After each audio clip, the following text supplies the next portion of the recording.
Hey y'all, it's Michelle and we're here with day 8 of the 31-day business challenge designed to bring 2016 to a powerful close and build momentum into 2017.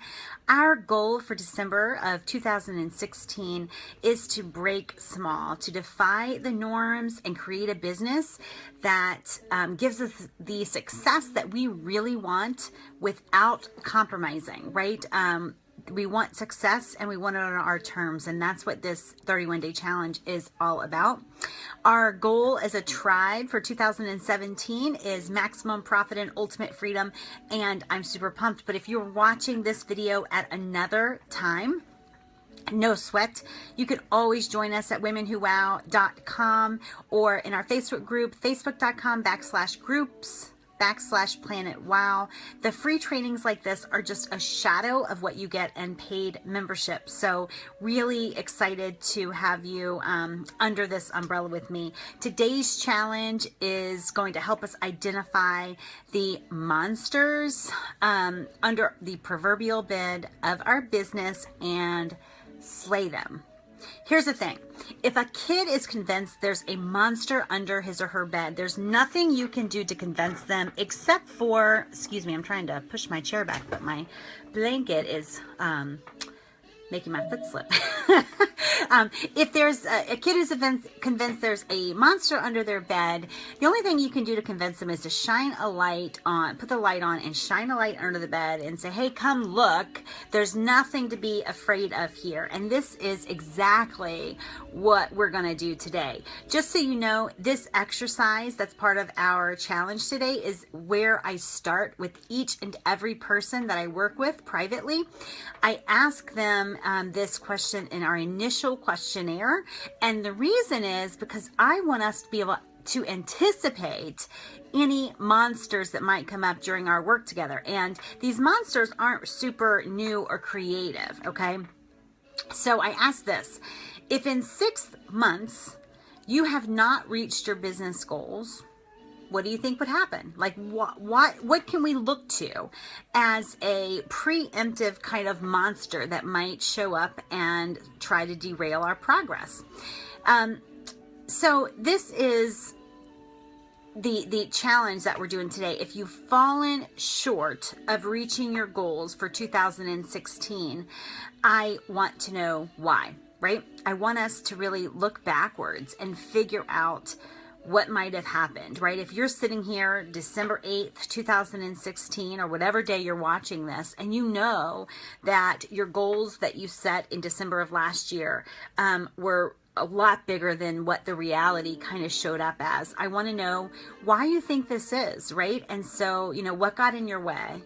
What distracted you? What slowed you down? What brought you to a complete stop, right? And I want to be honest about it. I want you to be really honest about what might have shown up in your business that sort of derailed or distracted you from reaching your goals. You know, is it a lack of energy? Are you doing the wrong stuff, doing stuff that's not working, but you're consistently doing it? Are you getting hung up in $10 an hour details in your business, right? Are you emotionally led? Meaning, do you wake up every morning and instead of working your agenda, do you ask yourself what you feel like doing, right? Do you stop doing what you know you should be doing if you feel discouraged or down? Maybe you're self-sabotaging in some way, right? Everybody's answer to this is going to be different, but I ask this at the beginning of every private engagement, every VIP day, everything when I'm working with someone one-on-one, because I want to shine light on these things that come up. The truth is, if you are identifying something that tripped you up in 2016, chances are very good that very same thing robbed you of profit and potential in 2015 and in 2014, and it will be waiting on you in 2017 also, unless we shine light on it, look it in the eye, and slay that sucker. Yes, Lisa, I do, right? A lot of times, the things that come up against us, it's almost like the universe isn't particularly creative in this way, right? We are meant to be supported and to succeed. We have this automatic success mechanism in our, just in our DNA, right? And so the things that come up for us tend to be some of the same things. So I want to look these monsters right in the eye, right? I want to shine light on them, because we want to rob them of any power going into 2017. So here's the challenge. Step one, I want to make a list of your monsters. I want to name them. If it's distraction, let's get specific. Where do you get distracted? If you are persisting and doing a lot of the wrong things, let's identify what those wrong things are. If there's something that comes up emotionally in your life, fear, insecurity, doubt, disappointment, depression, whatever it is, if there's something that's coming up for you emotionally that's kind of keeping you from moving forward, we want to identify that. So the first step, name your monsters. Second step, I want you to pick your top 3 monsters. If you have 3, I'd rather you pick just one. But if you want to pick 3 monsters, 3 things that kind of showed up for you this year, and when they did, your business goals got derailed.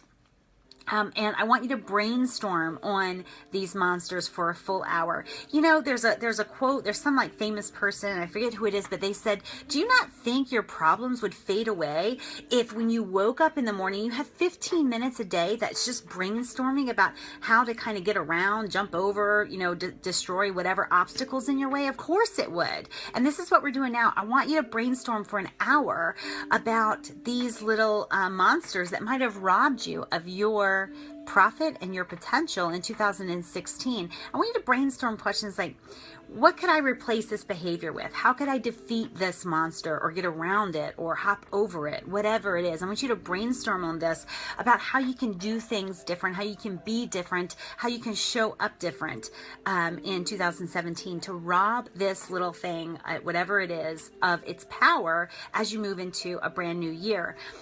Don't you think it's time for you to figure this out, right? The truth is, when we are in December and we're setting goals for the new year, we feel at our best.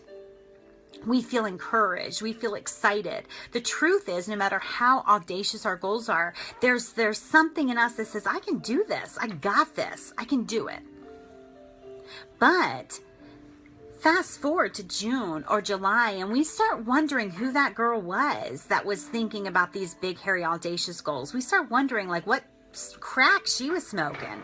And the truth is, you are so authentic when you're most hopeful back in December. And so we want to figure this out. We want to figure out what trips us up. It's worth it, especially as we head into a new year. Don't take 2016 monsters or mountains or even molehills. Don't take them into the new year. We don't have to, right? We don't have to do that. Monsters tend to disappear in the light. So let's look them in the eye, call them by name, and figure out how we're going to slay them. So Lisa says it's time. And normally it's hard to go head to head. We have to envision and embody a different energy, something that feels differently, that captures the inspiration. Absolutely. And that's why I gave the options earlier. Like, for me, I'm okay going head to head. But for some people that feels a little bit combative. Right?